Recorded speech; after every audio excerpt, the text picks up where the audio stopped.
And one of my frequent guests is actually Albert Breer, senior NFL reporter and lead content strategist. Wow, that is an interesting title at the MMQB. Here's what I'll tell you about Albert. I think he's the best out there. I think he's the best NFL writer out there, period. And I know that might sound, I read a lot. I read everything Albert writes because he's all over it. Check him out on social media at Albert Breer. Albert, good morning. How are you? Hey, Ross, I'm a little tired. How about you? Yeah, well, you had to write your column last night. That's a that's a nice hotel room. Tell me about your hotel room. Where are you? Yeah, this is the Residence Inn near where I do TV on Sunday night. And honestly, like the reason why people have asked me, like, why do you stay in a hotel on Sunday night? And the reason why, honestly, is I can't afford to lose the hour the hour that I would driving home. So I do TV until about like 12:30 a.m. and I write till somewhere between 5 and 6:30 every Monday morning. And so losing that hour to going from TV back to my house would be like devastating. So yeah, here I am at the hotel. So how many hours did you sleep? 3?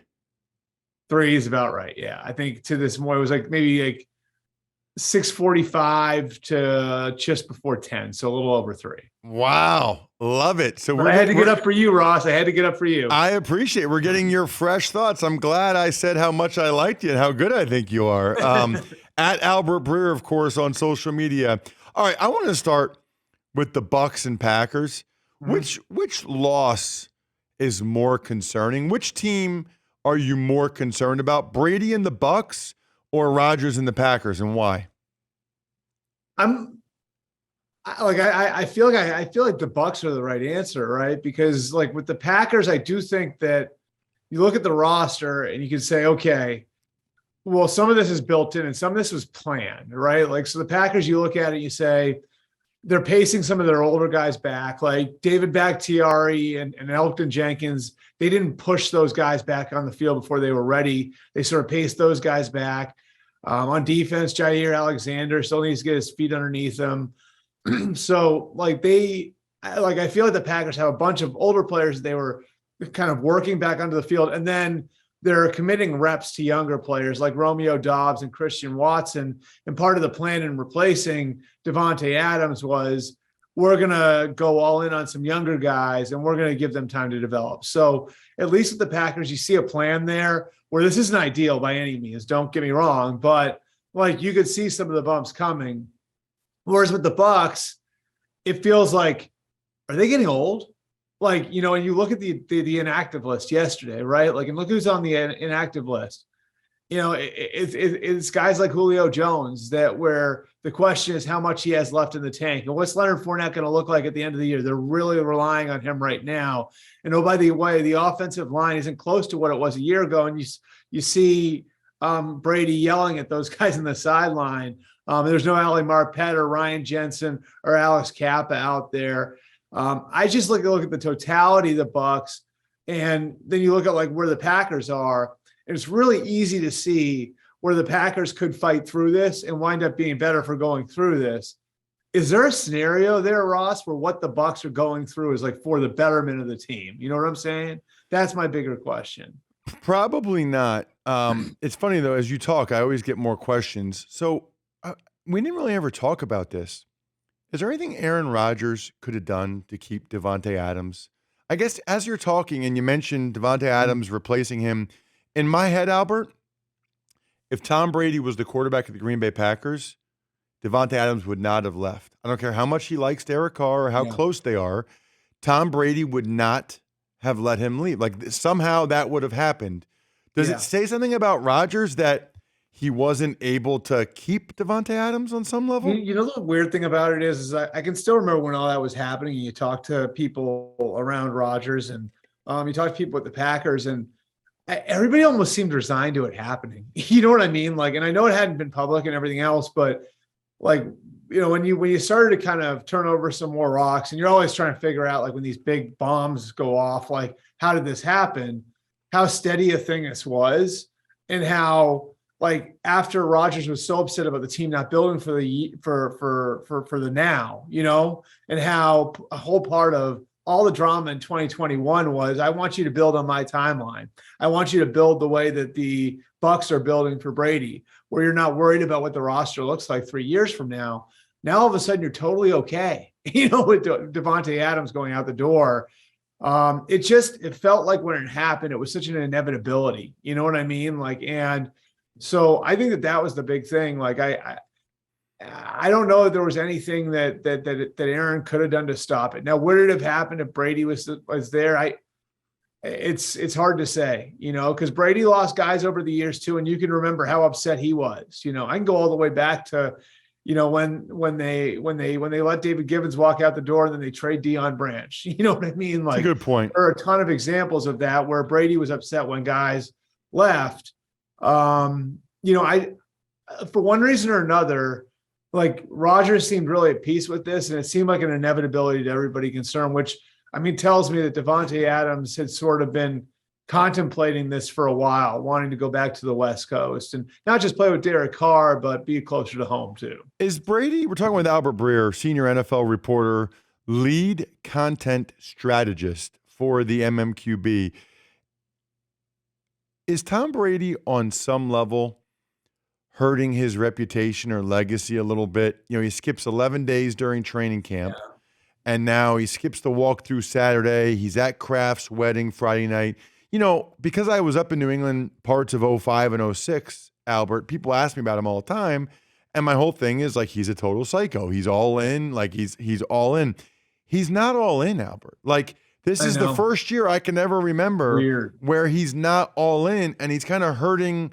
He's hurting my argument that he's successful because he's all in, because he's not all in this year. Well, let me ask you this. I'm going to turn this around on you then, Ross. He was the guy who, I remember Rodney Harrison always telling that story. Rodney would walk into the locker room or into the weight room at 5:30 in the morning, and Brady would be in there and say good afternoon to him. You know what I mean? Those are always the stories you heard about Brady when he was younger.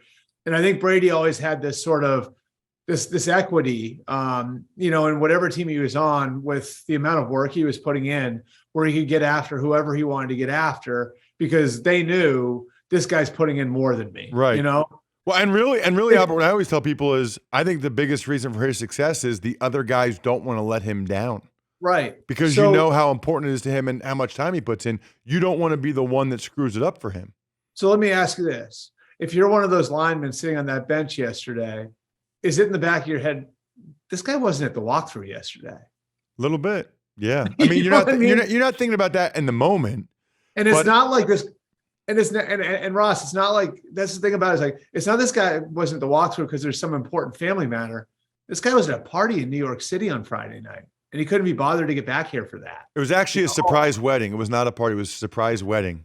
Yeah, and I know what you're saying, but were you there? Were you invited? Were you invited? Were you there? I got my invite got lost in the mail. I don't know what happened. But that's the thing is, I don't you feel like even if 5 years ago, Tom Brady decided, I have to go to this thing on Friday night with Robert Kraft, right? Don't you think he would have made the arrangement to get to the walkthrough? Of course. On Saturday morning. And I don't know what time that walkthrough, but it's not at 7 a.m. You know what I mean? No, you get there by 8 a.m. He could have flown back that night. He flies private. Yeah. He could have gotten. He made a conscious decision to not go back. He easily could have gone back. I don't know. Maybe his family's in New York and he wanted to spend an extra day with them. I don't know what his deal is. But that's the thing. That's the thing to me is it's just now it's getting to the point where, and look, a big part of this, part of the reason why he's on the East Coast, and I don't know how many people know this, but part of the reason he's on the East Coast and went to the Bucs, not the Chargers, 2 years ago, was because his son Jack lives in New York and he wanted to be able to go back and forth. And sometimes on off days, he'll go see his son Jack in New York, which is incredibly important. And it's great that he's doing that. To me, that's in a different category than going to a party on a Friday night. You know what I mean? And going to a social event on a Friday night and not making it back for the Saturday walkthrough. So I do wonder about some of those things. And you don't want to delve into, somebody's personal life and everything else. But I just know this, this is a guy who generally wouldn't miss anything. And now we've started to see this string of things that have happened. And then the way he's talking is different too. If you listen to, he would never really talk about the end in finite terms, like now he's doing it. You know what I mean? Like now he's actually talking about the end. And so it's just it's like that old saying where, what is it, Ross? Like if a player's talking about retirement, he sort of already is retired. Well, that's what Parcells always said. I didn't even get a Right. chance to watch the video, Albert, because I was doing stuff yesterday and watching games. But I saw where you said things have gone sideways a little bit between Mac Jones and the Patriots. Explain. Yeah. So I think a big part of this is who Mac is, right? Mac is a big why guy. Like he wants to know why you're doing something. Why are we running this? Why am I being coached this way? Why is this person being hired? Why are you handling my injury this way? And New England's never been a big why place, as I think you know, right? Yes. I don't know that Bill's ever been big on giving everybody a full explanation for why he's doing. They intentionally do not. They don't want Right. they don't want you to know why they're doing what they do, because then you'll tell other people and they look at it as a competitive advantage that you don't know why they're doing what they're doing. Right. So, like, I think, like, Mac had a great rookie year, and he was really close with Josh McDaniels, and obviously Josh got a lot out of him, and I think Mac had a ton of respect for the job that Mac had a ton of respect for the job that Josh did in developing him. So, this is obviously all very important to him, the way it is to any quarterback, and he knows how important the year 1 to year 2 transition is, how much growth there can be, and so I think a big part of it for him was, wait a second. Why are you hiring a defensive coach as my offensive coordinator? Why are you hiring a special teams coach as my quarterbacks coach? Wait, why are we running a different offense now? Why are we doing things differently? I had a lot of success last year. Why aren't we building on what we did last year? Why? Right? And I don't think this isn't a knock on Mac. This is that generation, right? Like this is that generation where they always ask why. Most players who go into New England don't have the collateral to ask those questions, right? You're just trying to make it. Mac's a first-round pick. Mac played at Alabama. Mac was this way at Alabama with Nick Saban. So, like, I think coming out of his rookie year, I think with all the change and everything else in New England, there was some natural friction there. And so that was the background. And then there was disagreement over the handling of his injury and whether or not he should get surgery. And so I think that's in what way? He thought he should, they thought he shouldn't, or vice versa?